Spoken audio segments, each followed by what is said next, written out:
Hi, everyone. I'm here with Mrs. Rachel Eden. She is interviewing me on the topic of how to hire salespeople that actually sell. And with that, I'm giving the mic right over to her. And thank you for coming on. Thank you for having me and letting me interview you. This is exciting. So this topic, how to sell without salespeople. How to hire salespeople that actually sell. And this is for any entrepreneur who has like a sales division in their business.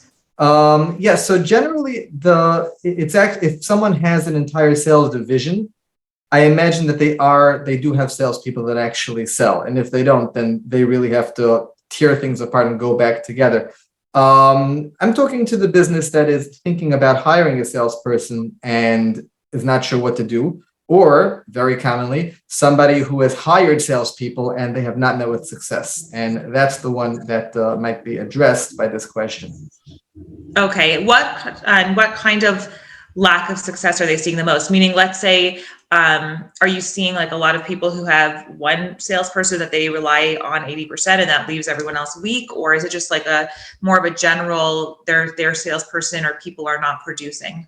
Yeah, so the former, the latter, a very general lack of success usually means that the company is growing and you want it to grow further or faster or better.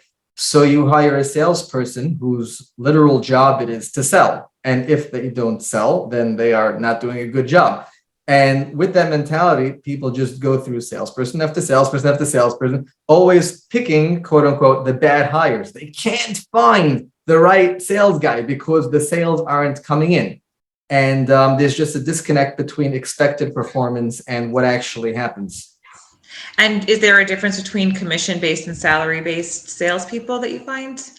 So no, I haven't found that. What I have found is I have a conversation literally every week. And that means that this year I've probably had about 50 conversations with people, either salespeople or people who have hired salespeople. So I speak to both ends. And 99% of them have ended in disaster. Whether they're commission-based or salary-based, they are people that were hired into a role and found that it just wasn't going. And the other side, the companies that were trying to fill a role and they haven't, again, quote unquote, found the right person. So very common across industries and across pay structures. I haven't really found a difference over there. And what do you like in your experience? What are they missing? So what I believe that they're missing is a sales strategy, which if you think about it, is very different than actually going out and selling. There are two different skill sets. If you have a successful salesperson, so imagine that person going out into the field, being friendly, following up with people in a dedicated way, and that's an excellent skill set. Now, building a strategy, and we'll discuss how exactly you do that, that usually depends on sitting down and thinking through the product and analyzing it and doing customer research. And it would be very funny to get somebody who's skilled in that, but is going to spend the rest of his life doing sales, right? When somebody takes the job as a salesperson, expects to be doing sales, they're probably not going to be very good and not even understand the need to sit down and create the process, create the strategy that they'll be executing on. So that's really the missing piece. The missing piece is that they are hiring for a role which, even if they try to define it well, they really haven't done it. And they haven't had any proof of concept that this role actually makes sense. So they're hiring very often good people that, the personality fits what we imagine the role is going to be, but the actual execution is not going to go through because there's no semblance of a playbook to follow. When would it make, you said it doesn't even make sense to hire them. When would it make sense? Oh, you're saying only after a strategy is in place? Yeah, so this is true across many hiring positions, which is that you hire to fill a role that has basically been done already and you want to offload it. That's the proper way of hiring. You start your business as one person, and then when things get too busy, you hire someone and say, here, I've been doing X, Y, and Z. You take this, make it your own, make it better, but I don't want to do that. And that's really the proper way to hire and build, which is to develop a process, get proof of concept, have something work, and then offload that onto somebody else. And what happens with sales is that that's not done. Sales, a company grows, let's say they go to 500,000, they go to $1 million, even $4 million, $5 million. I've seen that as well. but it's been organic. People have been word of mouth referring. There's no outbound process whatsoever. And it's the name of the role that gets people sales. Oh, well, we have been doing sales, right? Because we've been selling. We're worth $2 million. So let me get a guy to do sales. But that's where they get caught up because they've never done sales. They've never been proactive about actually going out, getting leads and roping them in. And that's a critical part of their company that is missing. The company as a whole doesn't know how to do it. Could be they're not even equipped to do it. Could be they don't have, could be a software issue. More likely it's a strategy issue. But this company has never actually done what they are asking their employee to do. Is there a one size fits all for sales, or is it all custom? It has to be customized around the business. So one size fits all is, I guess that's a double-edged question. There would be one question is that, is the solution that I would propose a solution for every company? Possibly yes, possibly not. Many companies, yes. The question could be the other way. Is the only way to hire a salesperson to have the solution that I am presenting? And also not. So I wouldn't generalize as one size fits all. I would say that there are specific tools which are proven to do the job in a general way. And, there are always things beyond your control. A hammer will bang in a nail unless you slip and misuse it, or sometimes the hammer breaks. That happens as well. But as far as what makes sense to institute in most companies, there is a pretty straightforward path to do that. Is that intellectual property that everyone has to pay for, or are you able to share some of those tools with us here? I could definitely share some of the tools. It's much of this falls down not into the information, but the execution. The information is out there, and I could rattle off a bunch of books that deal with parts of these and courses and YouTube videos. Education is great. The devil's in the details. A carpenter can tell you, yeah, I could build you a shed by just buying wood and buying nails and following a plan even, right? And bringing that together. But few is the person that's actually going to build that shed by himself. So I'm free to share any details, and any intellectual property is fine with me. If it helps somebody, then that's great. And if it inspires somebody to seek out the professional help that they probably will need to execute, then that's also great. Great. So share, please. What are some top strategies that we could implement in our own businesses? Okay. So just to reaffirm that what we're looking to do is try to figure out a way how to get a salesperson that actually sells, right? And the bottom line is that you, as the business owner, have to figure out how to actually sell.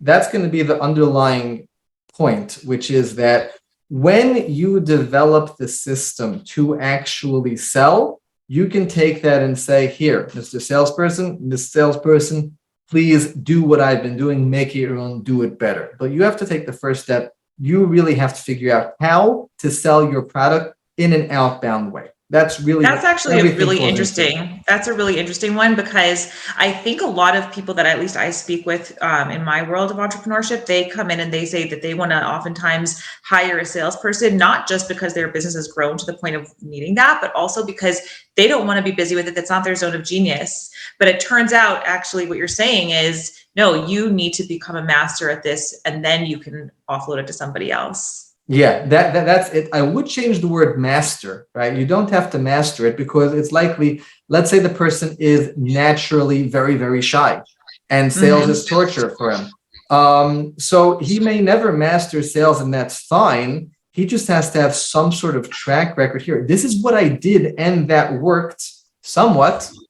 Take that and make it better. Maybe take some sales courses, make it better. If you, the person that I'm hiring, is also shy, but that's something you want to overcome, so take a course to try to overcome that. Make it your own and make it better. But at least as far as the structure is concerned, this is what works. Nobody thinks of going over to somebody else and saying, listen, I don't want to be busy with building a company, right? You build the company. You'll be my employee. You build the company. What are we selling? I don't know. You figure it out, right? Who's our audience? I don't know. You figure it out. No one does that, right? Everyone takes that first step. The most fundamental part of business is that it's something that you sell to other people for money. You have to figure out that part. how are you going to sell this to other person? Now you figure out already how to sell organically. When people come to you, then the sales have been made, and that's great. If you want to take it to the next step, you really have to figure out how to get this thing sold. Nice. Okay. Is there another tool or two you can share? Yeah, so then the question becomes, what are the more or less universal tools of, how to get something sold? And that could be broken down into, well, who are you selling to? And how are you selling it? Meaning, what is it that they think that they're buying, and how you present that. So I said that was a mouthful.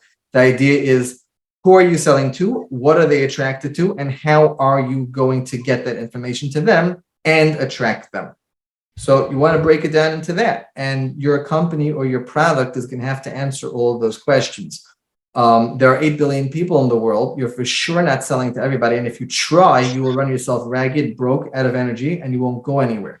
So you really want to decide who you are selling to, who are the most biggest money makers that is possible that will move your business forward, and what they want to hear and why they are attracted to your product. And if in your industry, happens very often, it's a saturated industry, there are lots of people that are doing the same thing, then you want to develop internally, well, why should people use us? I always get a kick of asking the question, I'm going to be blunt, but why should people use you over anybody else? And people think, you know what, I'm not really sure. I'm not sure why someone should use us over anybody else.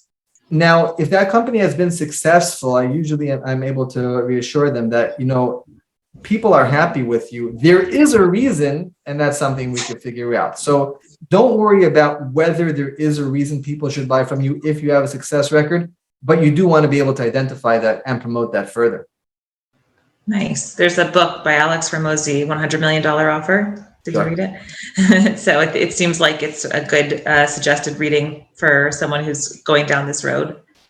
Definitely. And as I said, so information is something which is only empowering, and, will it get the job done for you? Not necessarily, but it will help you see the types of pieces of the puzzle that you might be missing. $100 Million Offer is a great book. Build Your Story Brand by Donald Miller is highly recommended. There's a great book, The Irresistible Offer by Mark Joyner. Fantastic book. Also dealing with this concept of, what's your offer? How do you stand out? Why should people be attracted to you?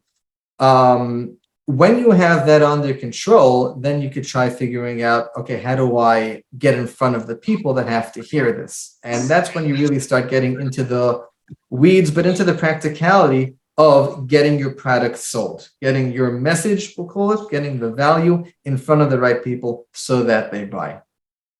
Nice. Is there any other final kind of thoughts that you want to share or insights that might be beneficial for us? Well, what do you think people would want to hear about this as a final thought? I guess what would be an actionable step that they can take from this conversation? An actionable step would be to, and again, so the actionable step for a company that is looking to hire a salesperson that actually sells, they would want to look internally and see if it's possible to document at all what they do to get sales. There are some companies that have just never thought about it, and I thought they'd hire someone, and through osmosis, the press would go to them. If you have a process that makes sense, that it works, and you can give it over to somebody, then that's all you need. If you find yourself lost and you don't have a process, then it's very likely that you'll need some shortcuts, and I would definitely advise you to reach out. Nice. Thank you. Thanks for the conversation. Okay. Thank you.